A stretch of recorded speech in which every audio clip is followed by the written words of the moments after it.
Alors, qu'est-ce... Pardon.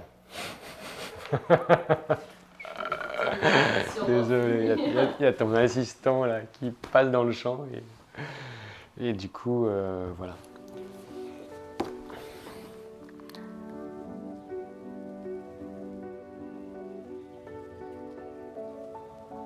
On est là aujourd'hui pour présenter notre livre, Deux pas vers l'autre, qui est sorti il y a très peu de temps chez Glénat. Deux pas vers l'autre, c'est le nom qu'on a donné à ce projet de voyage, cette expédition qui nous a amenés tous les deux à traverser l'Europe d'ouest en est, exclusivement à pied. On a marché pendant 2 ans du sud du Portugal jusqu'à Istanbul en Turquie, à travers la plupart des massifs montagneux du sud du continent.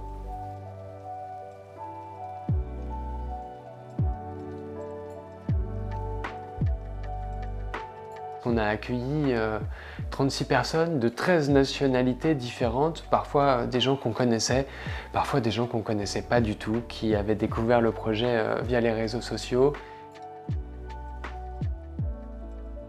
Si je dois résumer le livre Deux pas vers l'autre en une phrase, c'est un récit d'aventure, un concentré de voyage qui essaye de réconcilier avec la vie et de présenter une Europe comme on ne la voit pas souvent dans les livres.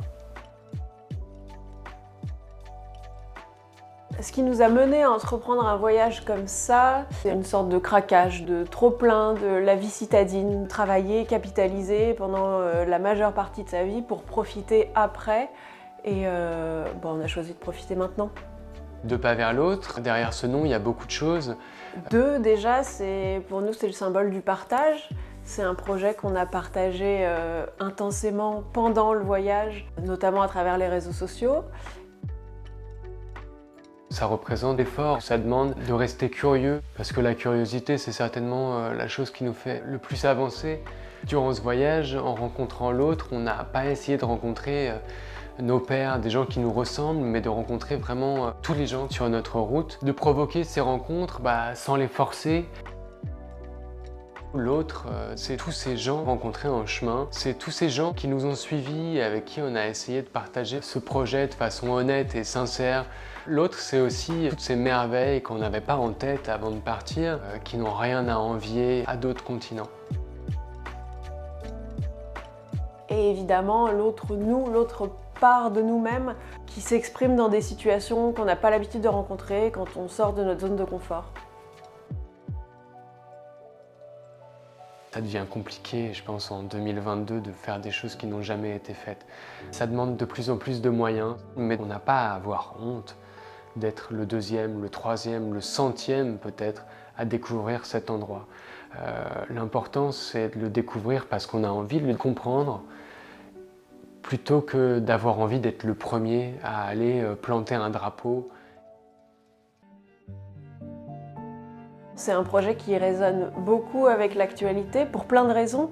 C'est un projet à très faible empreinte carbone. On a voyagé à pied, on dormait sous la tente. On a monté le projet One Kilo for the Planet. L'idée de faire encore un petit peu plus, l'idée aussi de rendre à ces pays qui nous accueillaient sur leur territoire en collectant les déchets, en nettoyant les sites naturels, en les laissant plus agréables pour ceux qui viendraient après. En invitant aussi des gens qu'on rencontrait, numériquement ou en chemin, à suivre cette initiative, à ramasser les déchets lors de leur sortie. C'était aussi arriver à montrer que le tourisme de masse, ces articles de blog, ces reportages télé, mènent à la perte de tous ces endroits magnifiques et qu'au contraire, si on arrive à se disperser, on arrivera à profiter de tous ces endroits tout en les préservant.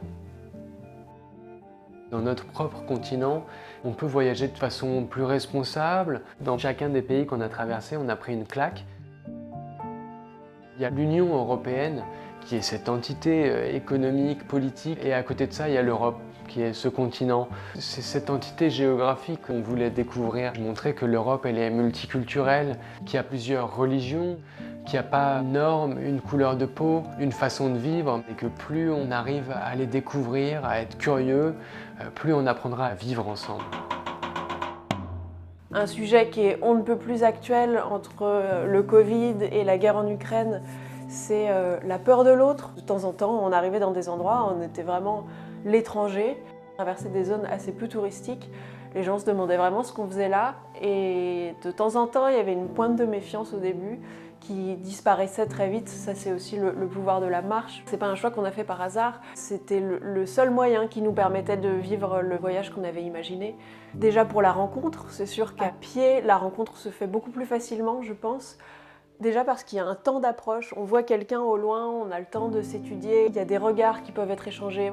Et quand on commence vraiment à parler, la rencontre elle a déjà commencé un petit peu plus tôt, donc je pense que ça facilite vraiment l'échange.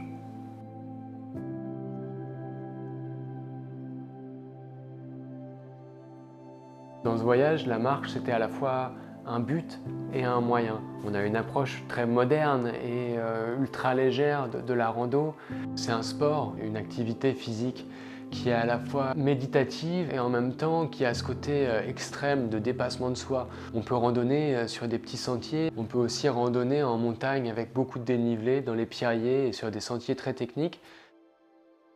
En termes de photos et de vidéos aussi, c'est sûr que c'est pas du tout la même chose. On a choisi de prendre énormément de photos, on a aussi réalisé plusieurs vidéos pendant ce voyage. À pied, avec l'appareil photo toujours à portée de main, on va jamais trop vite, on n'a pas forcément besoin de s'arrêter. L'instant, il est saisissable très facilement. Et puis faire le choix d'y aller à pied, c'était aussi de pouvoir faire la démonstration que l'aventure est accessible. C'est une des choses les plus anciennes de l'histoire de l'humanité. Depuis que l'homme se tient debout, il marche, il se déplace à pied, il est nomade. Faire ce livre, pour nous, c'est une nouvelle manière de partager, de transmettre ce qui a été notre vie pendant 2 ans. Et sans être des aventuriers, on a quand même vécu l'aventure de notre vie, une aventure énorme qui nous dépasse. Tout ça, c'est à notre portée et il s'agit parfois d'enclencher quelque chose et en l'occurrence juste de mettre un pied devant l'autre.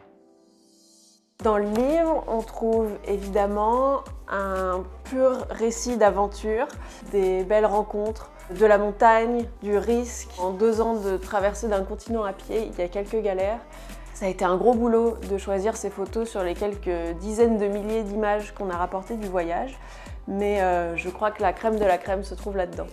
Je ne sais pas si on peut dire que c'est un guide, mais pour chacun des 16 pays, on trouve une carte détaillée, on trouve des informations culturelles, des informations sur les sentiers de longue distance, des anecdotes. Il y a aussi un certain nombre de thématiques importantes et structurantes du voyage qu'on évoque dans le récit. Je pense à l'identité européenne, au sens de l'exploration, aux migrants qu'on a parfois rencontrés sur notre route. Ce genre de grandes thématiques, soit liées au voyage, soit liées à l'actualité. Et aussi d'informations pratiques, du choix de matériel à la création d'itinéraires en utilisant les outils numériques qui sont à notre disposition, la gestion des conditions climatiques extrêmes.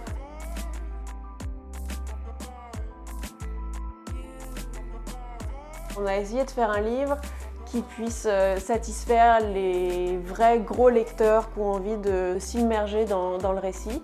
Et puis un livre aussi pour les moins gros lecteurs qui auraient envie d'attraper le livre par le milieu, de l'ouvrir et d'y passer quelques minutes et de ne pas se sentir perdu malgré tout, d'y trouver quelque chose pour eux aussi.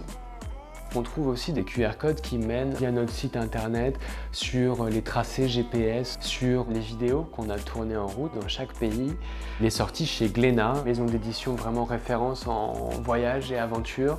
C'est un livre qu'on vous pousse à lire parce que je pense qu'il nous rendra juste un peu plus sympas les uns avec les autres et vous donnera envie d'aller prendre un gros bol d'air frais. Voilà. Allez, salut!